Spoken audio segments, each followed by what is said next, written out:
കൂട്ടുകാർ നമ്മുടെ കാതോട് കാതോരം ഒടുവിൽ നമ്മുടെ അർജുനും എല്ലാവരും നമ്മുടെ ഗൗതവും അഖിലയും മീനുവും എല്ലാവരും നമ്മുടെ ജീവൻ്റെ ഒരു ഭീഷണിയെ പേടിച്ച് നാട് വിടാനൊരുങ്ങുന്ന രംഗം തന്നെയാണ് നമുക്ക് പ്രൊമോയിൽ കാണുവാൻ സാധിക്കുന്നത്. നമ്മുടെ അർജുൻ ഒരു ദിവസം രാത്രി വീട്ടിൽ വന്ന് നമ്മുടെ ഗൗതമിനോടും അഖിലയോടും മീനുവിനോടും പറയുന്നുണ്ട്, നിങ്ങളെല്ലാവരും ബാഗ് പാക്ക് ചെയ്യണം, നമ്മൾ കുറച്ച് ദിവസത്തേക്ക് ഇവിടെ നിന്ന് മാറി നിൽക്കാൻ പോവുകയാണെന്ന്. അപ്പുറത്ത് നമ്മുടെ കാഞ്ചന അനിലിനായിട്ട് ഇങ്ങനെ വറുത്തണിൽ ഇങ്ങനെ പൊരിച്ചുകൊണ്ടിരിക്കുക കേട്ടോ. നമ്മുടെ അനിലിന് അമ്മ ചായ കൊണ്ടുവന്ന് കൊടുക്കുമ്പോൾ നമ്മുടെ അനിൽ പറയുന്നുണ്ട്, അമ്മ ഇച്ചിരി വിഷമോടെ ഇട്ടത് അമ്മ, എനിക്ക് മടുത്തു ജീവിതമെന്ന്. അപ്പോൾ നമ്മുടെ കാഞ്ചന പറയുന്നുണ്ട്, അതിനൊക്കെ സമയമുണ്ട് മനുഷ്യൻ, ഞാൻ തന്നെ നിങ്ങൾക്ക് വിഷം കലക്കി തരും.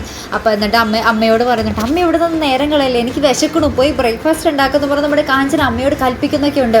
അപ്പോൾ ഇതൊക്കെ കേട്ടിട്ട് നമ്മുടെ അനിലും അമ്മയും പരസ്പരം നോക്കി, ഒയ്യോ പെട്ടല്ലോ, ഇങ്ങനത്തെ സാധനം ഓർന്നോ നമ്മുടെ കാഞ്ചന എന്നും പറഞ്ഞ് ഇങ്ങനെ നോക്കി നിൽക്കുന്ന ഒരു രംഗമായിട്ട് നമുക്ക് പ്രൊമോയിൽ കാണുവാൻ സാധിക്കുന്നത്. എന്തായാലും നമ്മുടെ കാഞ്ചനയുടെ ആ ഒരു ജീവിതം എന്താ പറയുക, കോമഡി തന്നെ ആയിരിക്കും. നമുക്ക് കണ്ടു തന്നെ അറിയാം നമ്മുടെ അനിലും അമ്മയും ഇനി എന്തെല്ലാം അനുഭവിക്കാൻ കിടക്കുന്നു. എന്തായാലും നമുക്ക് കണ്ടു തന്നെ അറിയാം കേട്ടോ. അപ്പോൾ ഇതുപോലുള്ള പ്രൊമോ റിവ്യൂസിനും എപ്പിസോഡ് റിവ്യൂസിനും ഒക്കെ നിങ്ങൾ മറക്കാതെ ചാനൽ സബ്സ്ക്രൈബ് ചെയ്യുക. അടുത്തൊരു വീഡിയോയുമായി വരുന്നത് വരയ്ക്കും ഗുഡ് ബൈ.